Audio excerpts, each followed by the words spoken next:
இந்த இணைய விழாவில் வருகிறது ஆலோசனை கூட்டத்திற்கு தானே தலைவர் அழைத்தார். என்ன சொல்ல போகிறார் என்று தெரியாமல், அறியாமல், புரியாமல் உறங்காமல் இருந்தேன் என்று தூங்கும் போது, உறங்காமல் எதற்கு இருந்தால் நல்ல முடிவை தானே எடுத்திருக்கிறார் என்று உரத்த குரல் அனைவரும் எனக்கு ஆதரவு தெரிவித்து பாரதிய ஜனதா கட்சியும் பயணிக்கிறோம் என்று சொல்லும் போது ஆரவாரத்துடன் இருந்த நீங்கள்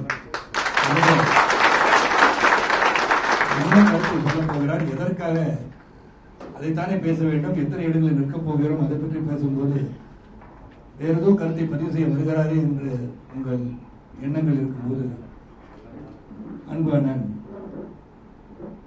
பாரதிய ஜனதா கட்சியின் மாநில தலைவர் அண்ணாமலை அவர்கள் பேசும்போது சொன்னார்கள், சஞ்சலத்தில் இருந்த நாம் ஒவ்வொரு முறை தேர்தல் வரும்போதும் பத்திரிகையாளரும் சரி, இயக்கத்தின் சகோதரமும் சரி, பிற கட்சிகளும் சரி, எத்தனை சீட்டில் நிற்க போறீங்க, யாரோட கூட்டணி, இது மனதை தாக்கி கொண்டிருந்த இரவு நேரத்தில். அப்ப நம்ம இயக்கம் ஆரம்பிச்சோன்னா எந்த இடத்துல கூட்டணி, எந்த இடத்துல எவ்வளவு சீட்டு கொடுப்பாங்க, என்ன டிமாண்ட் வைக்கிறது மட்டும்தான் அரசியல். நாம் எடுத்துக்கொண்ட பாதை மக்களுக்காக சேவை செய்ய வேண்டும் என்று எடுத்துக்கொண்ட அந்த கொள்கை அடிபட்டு விடுகிறது.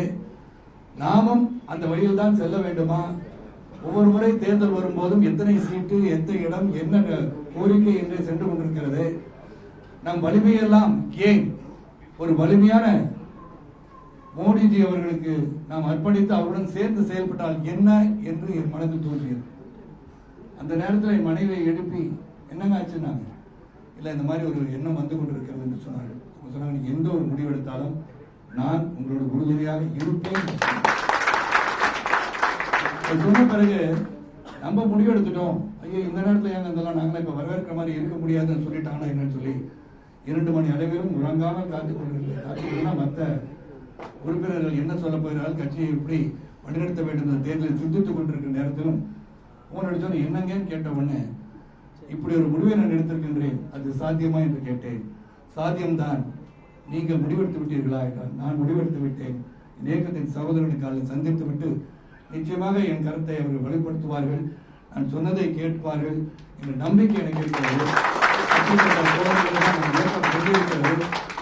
தலைவன் எப்படியோ அப்படிதான் நாங்கள் என்று ஒரு ரசிகமன்ற காலம் தொட்டே பயணிக்கிற அவர்கள் என்னை தாண்டி, என்னுடைய கருத்துக்களை தாண்டி, என் மீது நம்பிக்கையை தாண்டி எந்த ஒரு கருத்தும் தெரிவிக்க மாட்டோம், மாற்றான கருத்தை தெரிவிக்க மாட்டாங்க அடிப்படையில் தான் இந்த முடிவை எடுத்து, ஏற்கனவே நாங்கள் பாரதிய ஜனதா கட்சியுடன் தான் இந்த தேர்தலை சந்திக்க இருக்கிறோம் சொன்ன நாங்கள் இன்று பெருமையுடன் கூறுகிறேன், இது ஒரு சிறந்த வழி. மக்கள் பணியை நாம் தொடர்கிறோம். இந்த பயணம் சமத்துவ மக்கள் கட்சியின் முடிவல்ல, இது மக்களுக்காக நாம் எடுக்கப்பட்ட முயற்சி, நாளைய எழுச்சிக்காக எடுக்கப்பட்ட முடிவு. இது ஒரு தொடக்கம், எழுச்சியின் தொடக்கம், நம் நாட்டின் எழுச்சியின் தொடக்கம். ஒரு சாதாரண எளிய குடும்பத்தில் பிறந்த மோடிஜி அவர்கள் நாட்டின் பிரதமராக என்று சொன்னால் சிந்தித்து பார்க்க வேண்டும். கடுமையான உழைப்பு, உறுதி, நேர்மை. நான் எப்படி பார்க்கிறேன் என்று சொன்னால், எப்படி நாம் அனைவரும் பெருந்தலைவர்களை போல் ஒரு ஆட்சி வராதா என்று நினைக்கும் போது இன்று அப்படிப்பட்ட ஆட்சியை தருவதற்கு ஒருவர் இருக்கிறார் என்று சொன்னால் அது மோடிஜி அவர்கள். ஆக நமது இயக்கம் மீண்டும் அடுத்த தேர்தலை சந்தித்து தொடர்ந்து தேர்தலை சந்தித்துக் கொண்டே போவதற்கு பதிலாக ஏன் நமது சக்தியை மற்றொரு சக்தியுடன் இணைத்து செயல்பட்டால் என்ன என்ற எண்ணம் எனக்கு வந்ததன் அடிப்படையில் தான் இன்று உங்களை எல்லாம் சந்தித்து உங்களின் பேர் ஆதரவை பெற்ற பிறகுதான் அவர்கள் அதை ஏற்றுக்கொண்டிருக்கிறார்கள். செய்திகளை உடனுக்குடன் தெரிந்து கொள்ள உடனே சப்ஸ்கிரைப் பண்ணுங்க.